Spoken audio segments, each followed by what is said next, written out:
Jungle.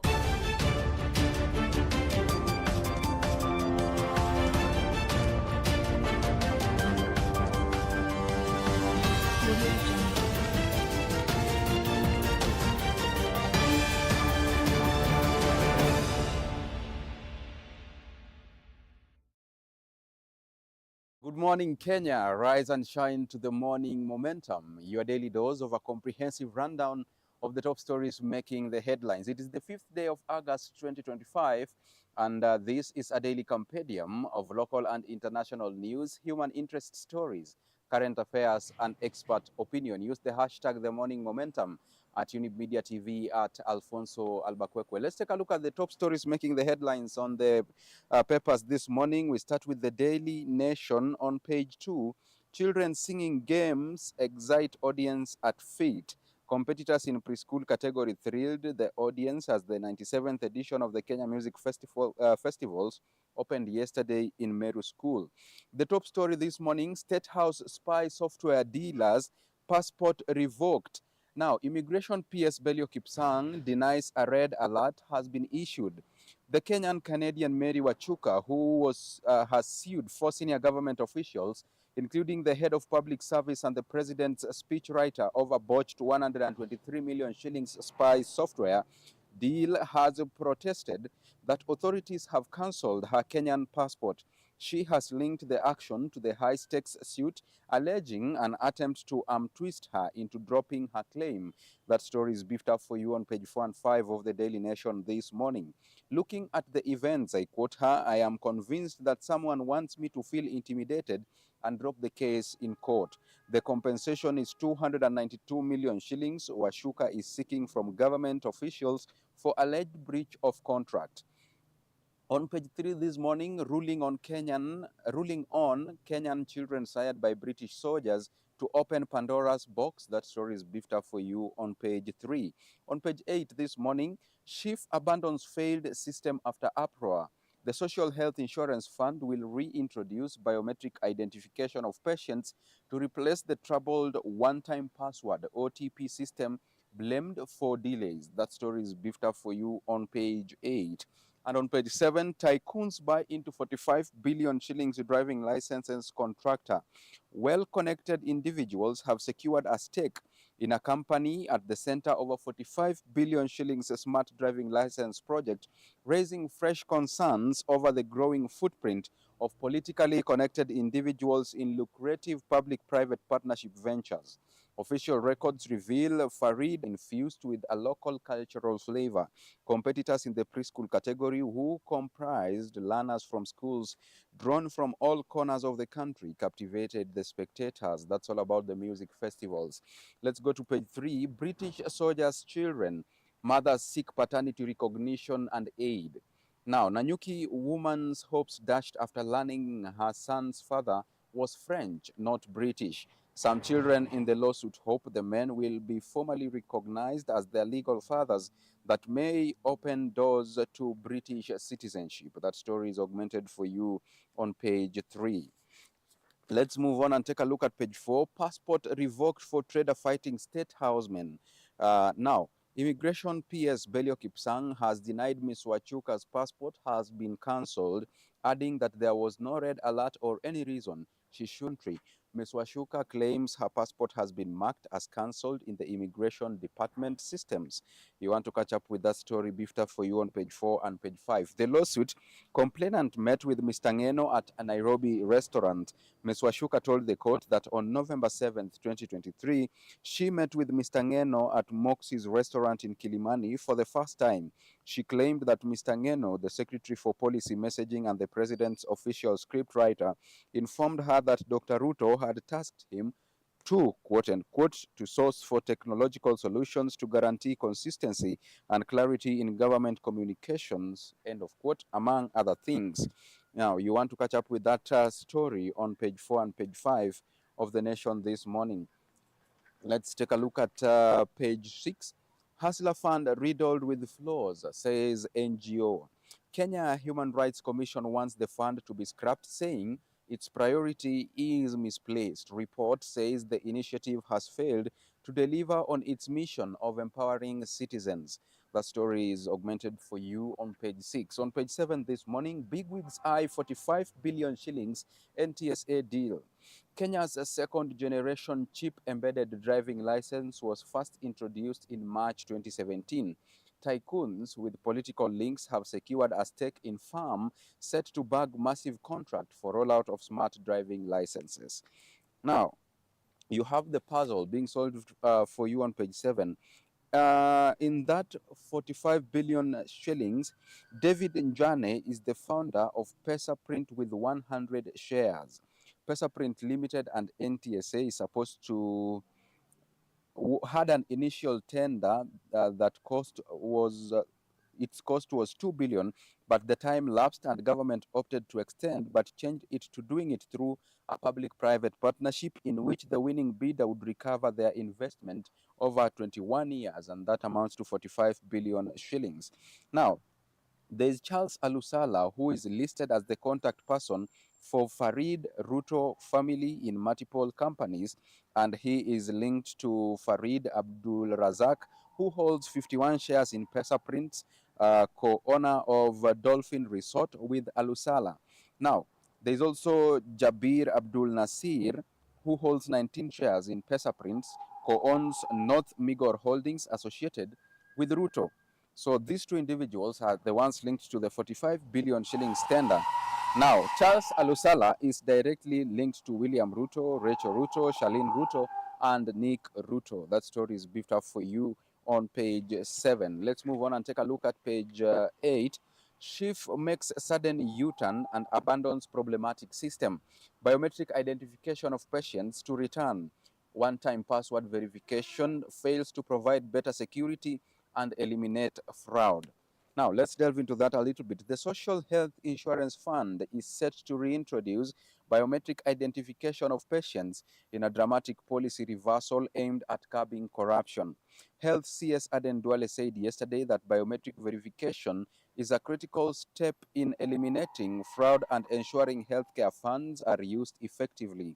This marks the end of the troubled one-time password system that hospitals have been using since October 2024. Let's move on and take a look at page 10. Kenya Moja Alliance threatens Ruto Gachagua power schemes. Formation unveiled on Sunday comprises youthful politicians, including the ODM Secretary General. Political analysts maintain that the 2027 politics will still revolve around the president and his estranged deputy. That story is augmented for you on page 10. Let's take a look at page 12. Police bust drug ring in Sleepy Diani village.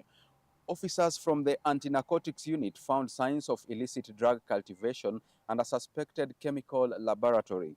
Though it appears to have a serene environment, security officials say Mwabungo has become a haven for criminal activities due to its remoteness. And you want to catch up with that story augmented for you on page 12 of the Daily Nation this morning. Let's take a look at page 13. Eyes on DPP as trader fights to recover 300 million shillings property. Shady dealings were discovered after a bank attempted to caution land to recover loan. Enquiries revealed that two plots were used as collateral to acquire a loan on which the borrowers defaulted. You want to catch up with that on page 14. Let's stay there a little bit and take a look at testimony. Forensic analyst fails to link student to viral post on president. A digital forensic analyst has told a Nairobi court that he could not directly link a false social media post about President William Ruto's alleged death to a fourth-year Moi University student. Testifying yesterday before Milimani Senior Principal Magistrate Ben Mark Ekubi, analyst Boniface Machibi said the false publication, which went viral on X, originated from a cell phone. David Mokaya Ooga is alleged to have authored and circulated the post. Mr. Chabibi dismissed claims by defense lawyers Danstan Omari and Ian Mutiso that the post may have been generated by artificial intelligence or a bot. That story is beefed up for you on page 14. Let's shift gears and take a look at the expert opinion this morning. EAC workforce integration key to inclusive economic growth. Now, a trained, qualified Somali electrician could travel to Rwanda or Kenya and work without starting over or being rejected. Those are sentiments of Sadiq Warfa in the labor market. You'll want to catch up with that on page 16. Now, let's take a look at the DN2 article powering SMEs this morning. It's all about turning botanicals into gems. Spa founder carves a niche in the local market by capitalizing on the rising demand for authentic values-led beauty brands.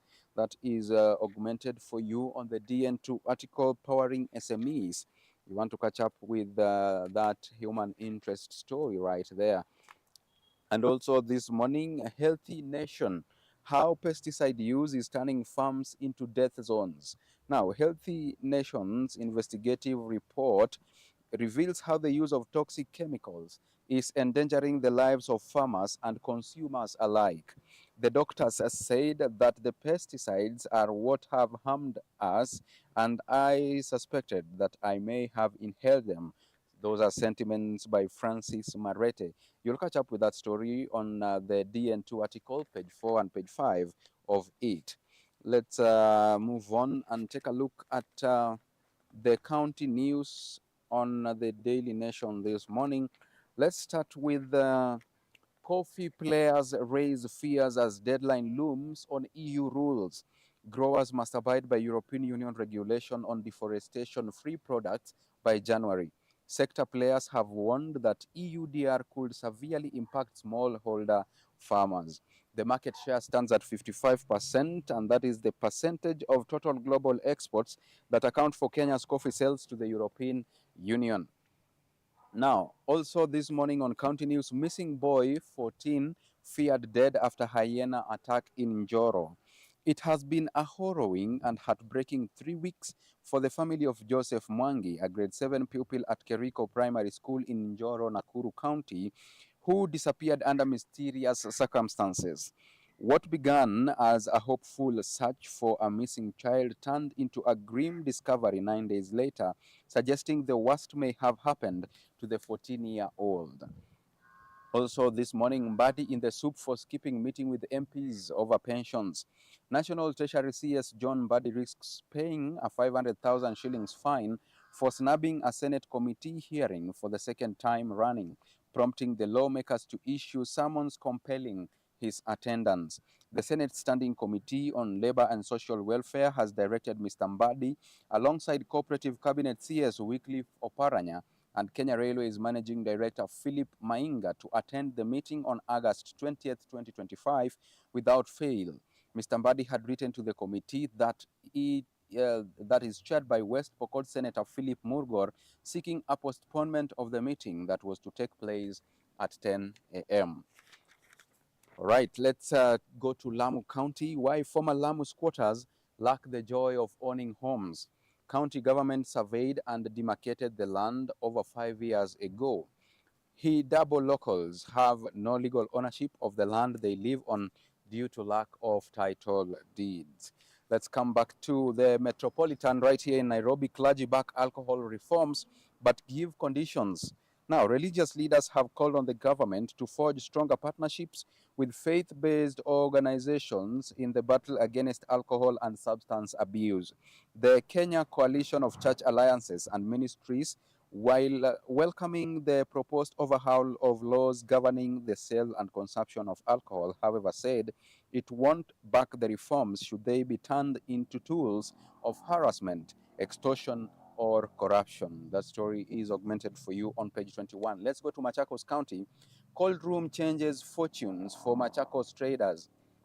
Now, fresh produce traders in Machakos town have a reason to smile.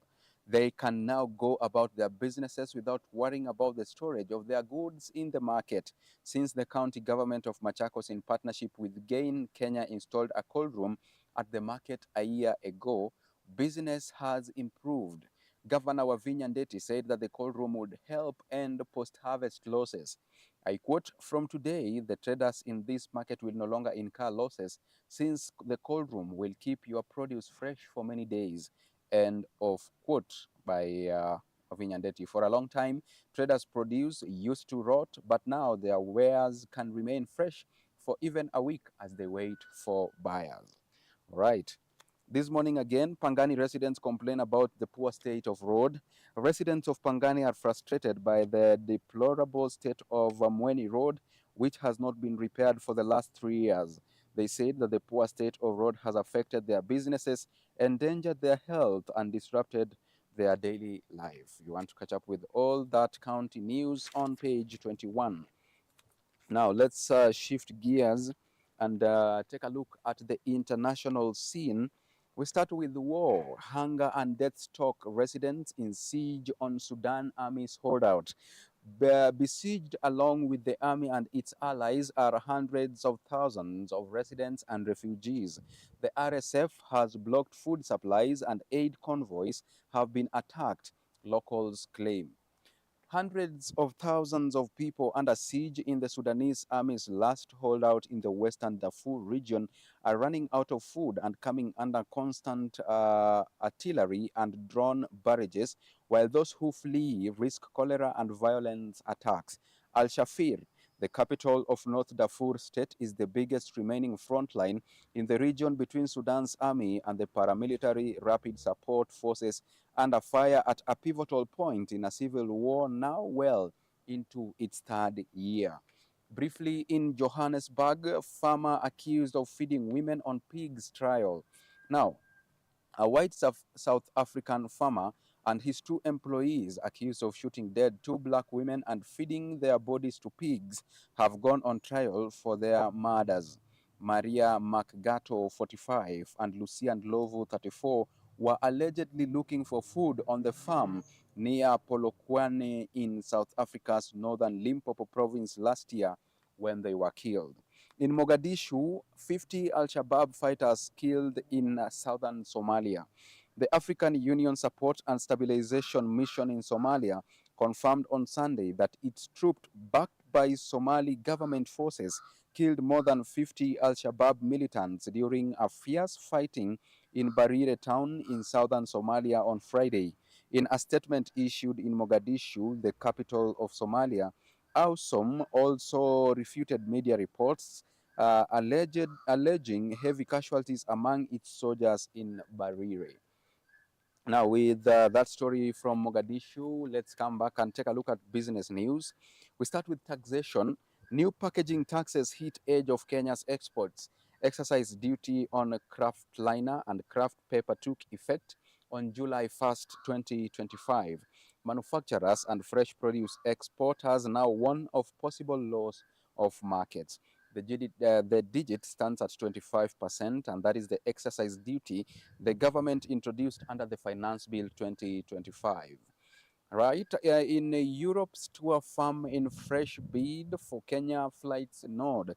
Europe's largest tour operator, TUI Airlines, has taken another shot at getting a license from Kenya's Aviation Authority to operate flights from Amsterdam to Mombasa, less than 2 months after a similar request was rejected earlier in June 2025.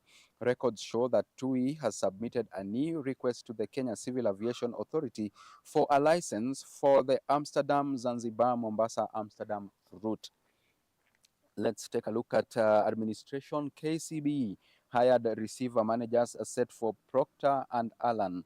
The High Court has allowed receiver managers to managers appointed by KCB Bank Kenya to take over the operations of Procter and Allen East Africa Limited, a giant cereal maker, over a debt of 4.9 billion shillings.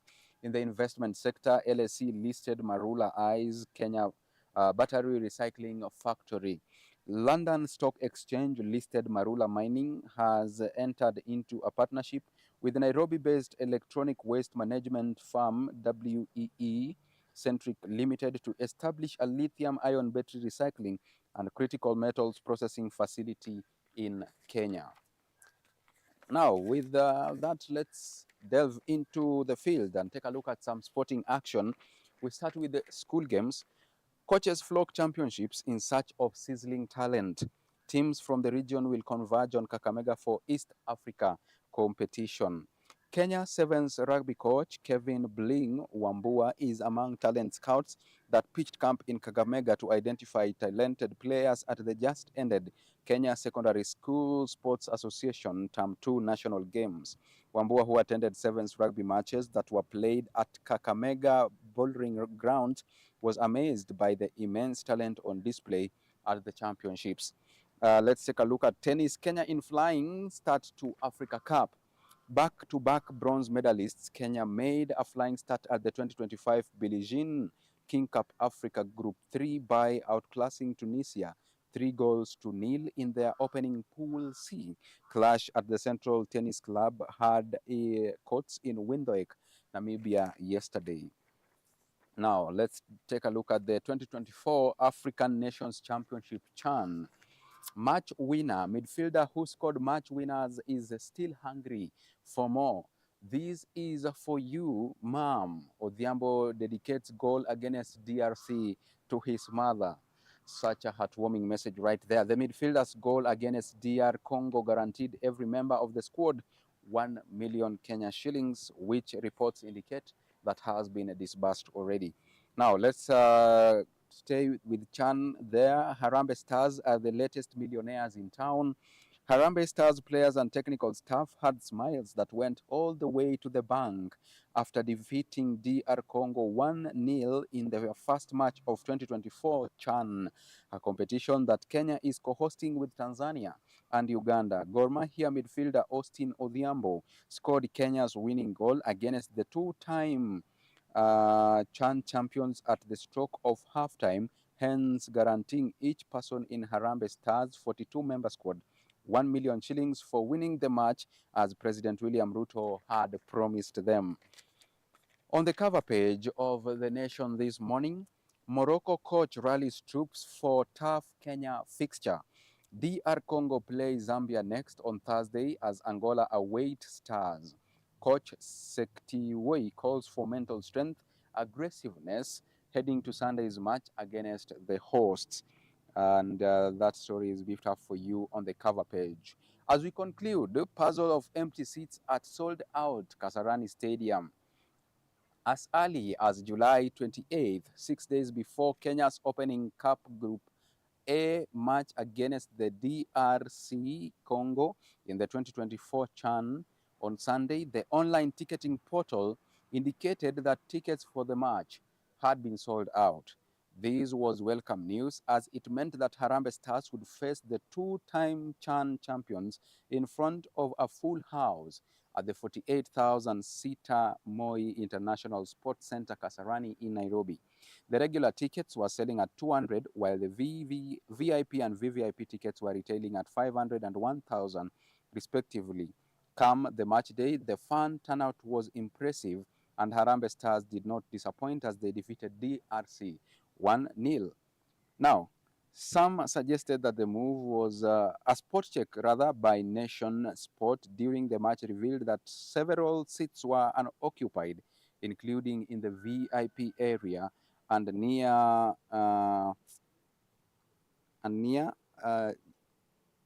there's a word missing there, near Media Tribune. Ahead of the crunch clash, there were claims from several Kenyans online that the government operatives had bought the tickets to distribute to particular individuals. Some suggested that the move was aimed at neutralizing potential anti-government chants during the march. Now, with that, we come to the tail end of today's session of the Morning Momentum. Thank you so much for choosing to watch the best youth television network in East and Central Africa, particularly this program, The Morning Momentum. Our heartfelt gratitude goes to all those who made this broadcast a success. The Chief Controller, Penina Washera, and behind the lens this morning has been the one and the only Mchizi Cute, Elias Mushina. See you tomorrow at the studio, same time, for the Morning Momentum. Until then, do have a beautiful Tuesday ahead of you. Bye-bye for now.